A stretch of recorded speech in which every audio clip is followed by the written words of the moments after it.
Praise the lord. ప్రభువైన యేసుక్రీస్తు నామమున ఈ ఉదయకాల సమయంలో మీ అందరికీ నా యొక్క వందనాలు. అందరూ బాగున్నారా?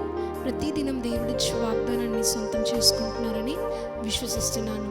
మనం విశ్వసిస్తే ప్రతి కార్యము, ప్రతి వాగ్దానము మన పట్ల నెరవేరుతుంది. మరి ఈ ఉదయం దేవుని వాక్యాన్ని చదువుకుందాం.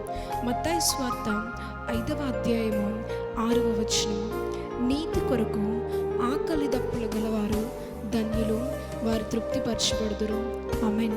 దేవుడి రోజు చాలా చక్కటి వాగ్దానాన్ని మనకు అందించినాడు.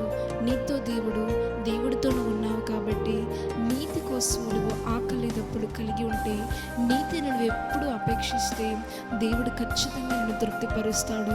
ఎందుకంటే నీ చుట్టూ ఉన్నవాళ్ళు, నీ కుటుంబీకులు, నీ స్నేహితులు, నీ రక్త సంబంధులు నీ విషయంలో నీతి కలిగి లేరేమో, ఇంకా నీతి కలిగిన ప్రవర్తన వారి జీవితంలో లేదేమో. వారి నిమిత్తమే నువ్వు ప్రార్థిస్తున్నావా? ఖచ్చితంగా దేవుడు నిన్ను ఒకరోజు తృప్తిపరచబోతున్నాడు. ఎందరైతే దేవుని నామాన్ని అవమానించారు, ఎందరైతే దేవుని నామాన్ని చులకనగా చూస్తున్నారో, వారందరూ ఒకరోజు దేవుని నామాన్ని ఒప్పుకునే స్థితి రాబోతుంది. ప్రతి మోకాలు ఆయన నామమున వంగును, ప్రతి నాలుక ఆయన నామమును ఒప్పుకును. కనుక ఈ రోజు నుండి నీతి కలిగిన ఆకలి తప్పులు మనం ఎంత మాత్రమో మర్చిపోకూడదు. దేవుడు ఈరోజు ఇప్పుడు మన నుండి ఆకలి తప్పులు కలిగి ఉంటే మనం ధన్యులము. ఎందుకంటే ఒకరోజు దేవుడు మనల్ని తృప్తిపరచబోతున్నాడు. ఆమేన్. ప్రార్థన చేసుకుందాం. పరలోకమందున్న మా తండ్రి, నీకు మహిమ కలుగుగాక. ఈ ఉదయం చాలా చక్కటి వాగ్దానాన్ని మాకు అందించి మమ్మల్ని బలపరిచినందుకు నీకు స్తోత్రాలు.